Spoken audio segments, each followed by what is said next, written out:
Yes we are live now. Hello friends, welcome to teachers exam study. सभी का स्वागत है। और आज डीएलएड के जितने भी मोस्ट इंपॉर्टेंट क्वेश्चन हैं जो आपके एग्जाम में प्रीवियस ईयर में पूछे गए हैं और इस बार आने की संभावना है। थर्ड सेमेस्टर का पेपर रहेगा साइंस का, और ये पेपर बहुत ही ज़्यादा इम्पॉर्टेंट हो जाएगा आपके एग्ज़ाम में, जो आपका एग्ज़ाम होने वाला है। तो इस वीडियो को देखकर मैं ज़रूर कर सकता हूँ कि आपका कम से कम 15 नंबर का क्वेश्चन सही हो जाएगा, क्लियर हो जाएगा।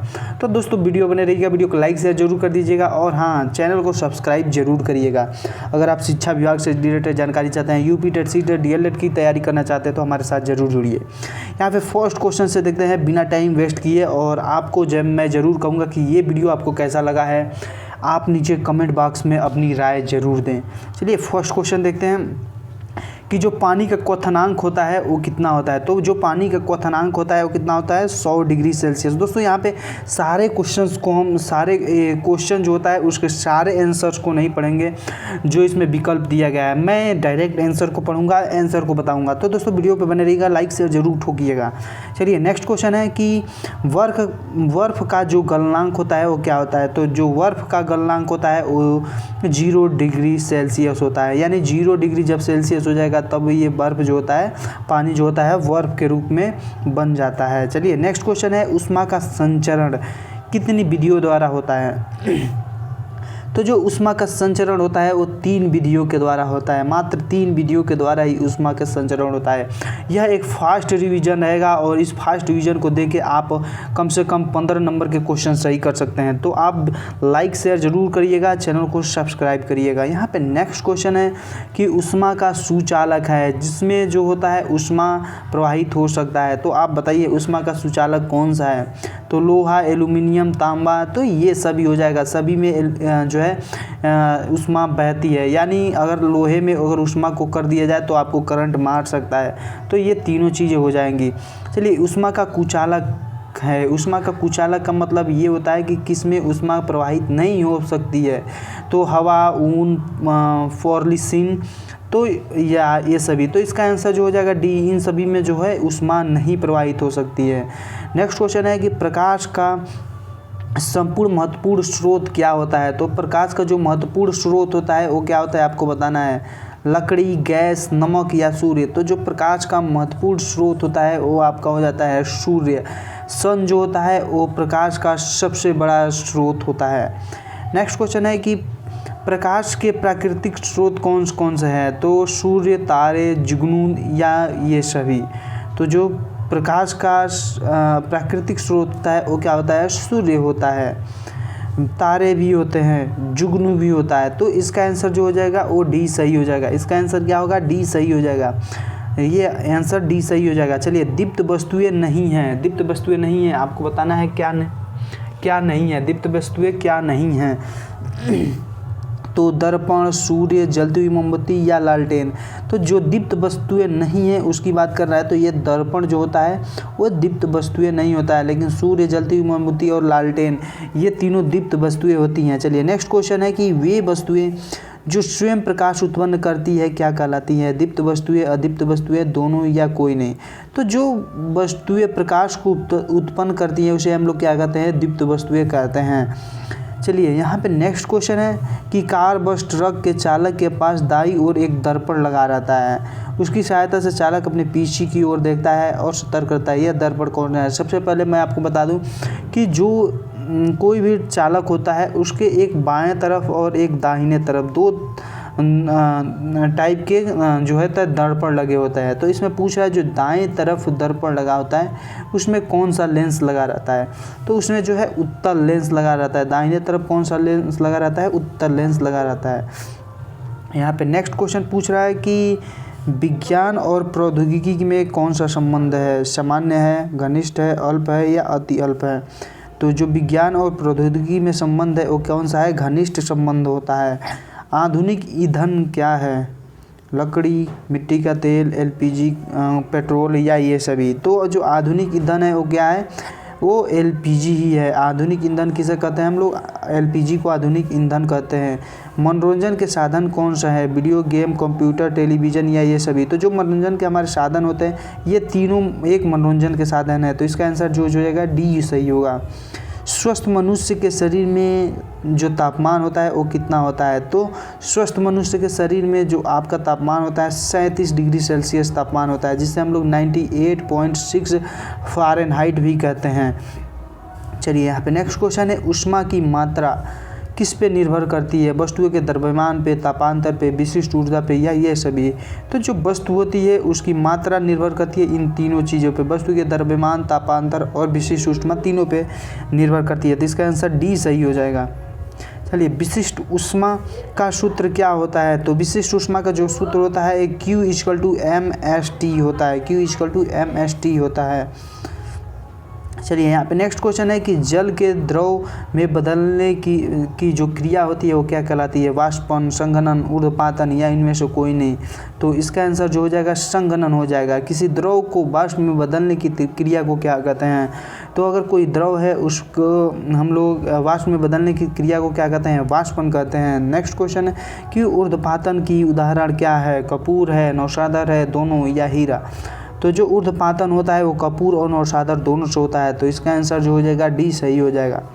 चलिए दोस्तों, नेक्स्ट क्वेश्चन यहाँ पे देखते हैं जल्दी से। इंपॉर्टेंट क्वेश्चन, BDO जो होता है बायोलॉजिकल ऑक्सीजन डिमांड, ये क्या होता है? तो जल प्रदूषण का मापन करता है, या वायु प्रदूषण का मापन करता है, या मृदा प्रदूषण का मापन करता है, या ये सभी? तो जो BDO होता है, BDO क्या करता है? जल प्रदूषण का मापन करता है। किसका मापन करता है? जल प्रदूषण का मापन करता है। ग्लोबल वार्मिंग का क्या अर्थ है? पृथ्वी का गर्म होना ही क्या होता है? ग्लोबल वार्मिंग होता है। नेक्स्ट क्वेश्चन है कि ग्लोबल वार्मिंग का कारण क्या है? तो जो ग्लोबल वार्मिंग का कारण है उत्तरी ध्रुव पर बर्फ़ का पिघलना और दक्षिणी ध्रुव दोनों पे जब बर्फ़ उत्तरी और दक्षिणी ध्रुव पे बर्फ़ का पिघलना ही क्या होता है? ग्लोबल वार्मिंग का कारण होता है। ओजोन परत को क्या कहते हैं? तो ओजोन परत को जीवन रक्षक परत भी कहते हैं। ओजोन परत को जीवन रक्षक परत भी कहते हैं। ओजोन परत के क्षरण का क्या कारण है? तो ओजोन परत का जो क्षरण का कारण सबसे मेन इंपॉर्टेंट है वो क्लोरोफ्लोरोकार्बन है। जो क्लोरोफ्लोरोकार्बन होता है उसी के कारण जो है ओजोन परत का क्षरण होता है। इसलिए यहाँ पे आप लोग से एक रिक्वेस्ट है कि आप लोग लाइक शेयर ज़रूर करते रहिए। लाइक्स आप बढ़ाते रहिए, शेयर करते रहिए और सब्सक्राइब ज़रूर कर लें। चलिए नेक्स्ट क्वेश्चन यहाँ पे देखते हैं कि पास्कल का मात्रक क्या होता है? तो पास्कल का जो मात्रक होता है वो आपका दाब होता है। दाब क्या होता है? पास्कल का मात्रक होता है। 41 नंबर क्वेश्चन है कि वायुमंडलीय दाब का मात्रक क्या होता है? तो पास्कल जो होता है वो वायुमंडलीय दाब का मात्रक होता है। बैरोमीटर से क्या मापा जाता है? तो जो बैरोमीटर से मापा जाता है वायुमंडलीय दाब मापा जाता है। चलिए यहाँ पे नेक्स्ट क्वेश्चन है कि द्रव में जो दाब का सूत्र होता है वो क्या होता है? तो P = HDG जो होता है, HDG आपका द्रव में दाब का सूत्र होता है। प्रदूषण के कितने प्रकार होते हैं? प्रदूषण के कितने प्रकार होते हैं? तो जो प्रदूषण के प्रकार है जल प्रदूषण, वायु, मृदा, ये तीनों जो होता है ये प्रदूषण के प्रकार होते हैं। तो प्रदूषण कितने प्रकार का होता है? तो प्रदूषण 3 प्रकार का होता है। मीना माता रोग किससे होता है? तो जल में पारे की अधिकता से, जल में नाइट्रोजन की अधिकता से, ऑक्सीजन की अधिकता से। तो जो मीना माता रोग होता है वो जल में पारे की अधिकता से होता है। और यह एक मछली होती है जो कि आपका बंगाल में मिलती है, पश्चिम बंगाल में मिलती है। पश्चिम बंगाल में यह मछली मिलती है और यह मछली से खाने से मीना माता रोग हो जाता है। चलिए नेक्स्ट क्वेश्चन है, ब्लू बेबी सिंड्रोम किसकी सहायता से होता है? पेयजल नाइट्रोजन से, पेयजल फ्लोराइड से, पेयजल क्लोरीन से। तो जो ब्लू बेबी सिंड्रोम होता है वह जो हमारे पेयजल होता है उसमें नाइट्रेट की जो अधिकता हो जाती है उसी से ब्लू बेबी सिंड्रोम होता है। चलिए नेक्स्ट क्वेश्चन यहाँ पे जल्दी से देखते हैं फटाफट जल्दी से। तरंग गति कितने प्रकार की होती है? तो जो तरंग गति होती है वो केवल 2 प्रकार की होती है। कार्बन के कितने अपरूप हैं? तो जो कार्बन के अपरूप हैं वो हीरा और ग्रेफाइट, ये दोनों कार्बन के अपरूप हैं। चलिए नेक्स्ट क्वेश्चन यहाँ पे है, हाइड्रोकार्बन किससे होता है, किससे बना होता है? तो हाइड्रोकार्बन जो होता है वो हाइड्रोजन और कार्बन दोनों के संयोग से मिलता है। तो यहाँ पे 2 आंसर सही हो जाएगा। चलिए असंतृप्त हाइड्रोकार्बन क्या है? तो असंतृप्त जो हाइड्रोकार्बन है वो मेथेन और एथेन, ये दोनों क्या आते हैं? ये दोनों असंतृप्त हाइड्रोकार्बन है। चलिए नेक्स्ट क्वेश्चन है, हर्ट्ज का मात्रक क्या है? तो जो हर्ट्ज का मात्रक है वो आवृत्ति है। ध्वनि तरंग की आवृत्ति क्या होती है? तो जो ध्वनि तरंगों की आवृत्ति होती है 20 हर्ट्ज से 2020 हर्ट्ज से 20,000 हर्ट्ज तक होती हैं।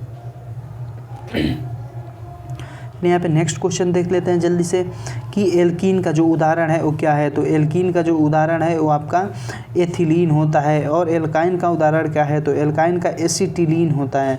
तो एसिटिलीन किसका उदाहरण होता है, तो एल्काइन का। और एथिलीन किसका उदाहरण होता है, तो एल्कीन का। यहाँ पे नेक्स्ट क्वेश्चन देख लेते हैं, कार्बन यौगिक पाया जाता है। तो कार्बनिक जो यौगिक पाया जाता है वो किस में पाया जाता है, कार्बन में पाया जाता है। इंसुलिन कार्बन की जो कमी होता है वो किससे होता है, तो यह डायबिटीज़ नामक रोग होता है।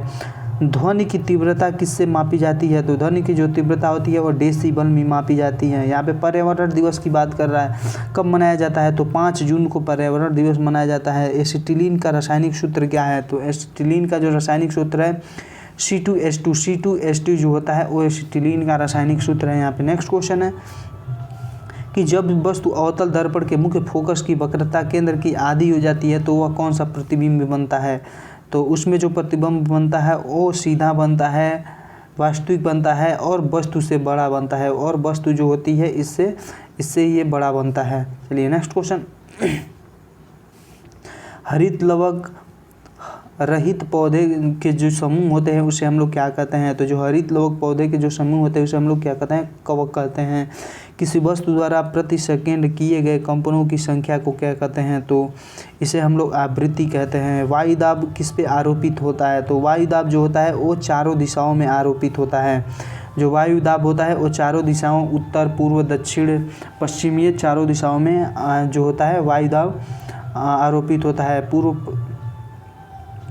पश्चिम उत्तर और दक्षिण ये चारों दिशाओं में आरोपित होता है। चलिए यहाँ पे नेक्स्ट क्वेश्चन है कि जो अक्रिस्टलीय कार्बन का अपरूप होता है वो क्या होता है, तो अक्रिस्टलीय कार्बन का जो अपरूप होता है वो शुगर चारकोल अक्रिस्टलीय कार्बन का अपरूप होता है। कुक्कुट पालन जो होता है वो किससे संबंधित है, तो जो कुक्कुट पालन है वो मुर्गी पालन से संबंधित होता है। दाल एक दोलन पूरा करने में कितना समय लग सकता है, तो एक दोलन जो पूरा करने में समय लगता है एक आवर्तकाल का समय लगता है। तरंग दैर्घ्य जिसे हम लोग लैम्डा से प्रदर्शित करते हैं, और आवृत्ति जिसे हम लोग n से प्रदर्शित करते हैं, चाल जिसे हम लोग v से प्रदर्शित करते हैं, का सही संबंध क्या है, तो इसका आंसर जो हो जाएगा वो लैम्डा इक्वल टू हो जाता है n/v हो जाता है। तो इसका आंसर जो हो जाएगा C सही होगा। प्लास्टिक कितने प्रकार का होता है, तो जो प्लास्टिक होता है 2 प्रकार का होता है। DDT जो टीका लगता है वह एक क्या होता है, तो DDT जो टीका लगता है वह एक कीटनाशक कीटा लगता है। 2,4-D क्या है, तो 2,4-D जो होता है वह खरपतवार नाशी है। यहाँ पे एक नेक्स्ट क्वेश्चन आ रहा है कि वायु प्रदूषण का सूचक क्या है, तो जो वायु प्रदूषण का सूचक है वो लाइकेन है। और अम्ल वर्षा का जो कारण होता है वो क्या है, तो अम्ल वर्षा का कारण वायु प्रदूषण है। यहाँ पे नेक्स्ट क्वेश्चन है कि अम्ल वर्षा की उपस्थिति में जो अम्ल होता है वह क्या कौन सा अम्ल होता है, तो इसमें नाइट्रिक अम्ल होता है और सल्फ्यूरिक अम्ल, ये दोनों अम्ल मिलके जो है अम्ल वर्षा कराते हैं। भोपाल गैस त्रासदी का कौन सा कारण है, तो मिसाइल आइसोसाइनेट जो होता है वो भी भोपाल गैस त्रासदी में वह निकला था। ताजमहल का जो दिन प्रतिदिन भद्दा होना किसके कारण से होता है, तो यह जो होता है अम्ल वर्षा के कारण से हो रहा है। ग्रीन हाउस जो गैस है वह क्या है, तो मीथेन, कार्बन डाइऑक्साइड और नाइट्रस ऑक्साइड जो है ये तीनों ग्रीन हाउस गैस हैं। तो दोस्तों ये वीडियो आपको कैसा लग रहा है आप लोग नीचे कमेंट बॉक्स में ज़रूर बताइएगा। वीडियो को लाइक शेयर जरूर करिए, चैनल को सब्सक्राइब करिए। यहाँ पे नेक्स्ट क्वेश्चन है कि ग्रीन हाउस गैस का प्रभाव क्या होता है, तो ग्रीन हाउस जो गैस होता है उसके प्रभाव से वायु प्रदूषण होता है। संतृप्त हाइड्रोकार्बन के अणुसूत्र क्या है, तो CnH2n+2 जो होता है वो संतृप्त हाइड्रोकार्बन के अणुसूत्र हैं। एल्युमिनियम कार्बाइड का जल की क्रिया द्वारा कौन सा हाइड्रोकार्बन उत्पन्न होता है, तो इसमें जो हाइड्रोकार्बन उत्पन्न होता है वो मीथेन होता है।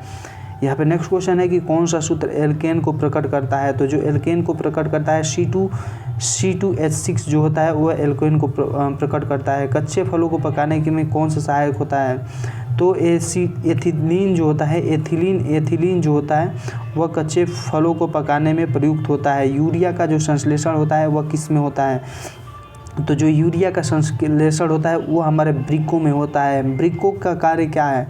तो वृक्कों का जो कार्य है वो किसी चीज़ का उत्सर्जन करना होता है।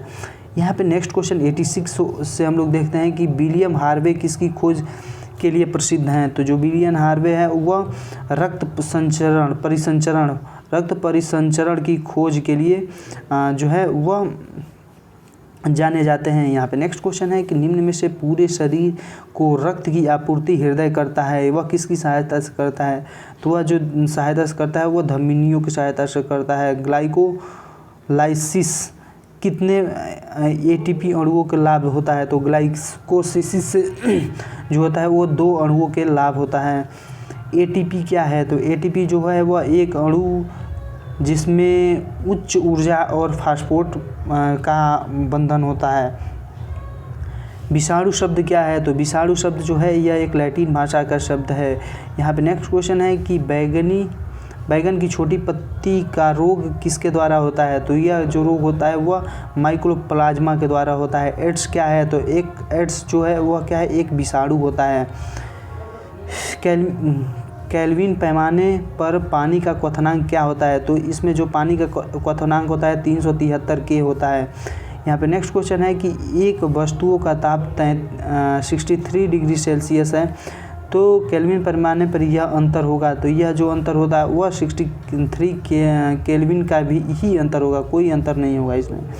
यहाँ पे अंगीठी जो होता है कि पतली पानी में भरकर रख देने पर वह गर्म हो जाता है। अंगीठी को पतेली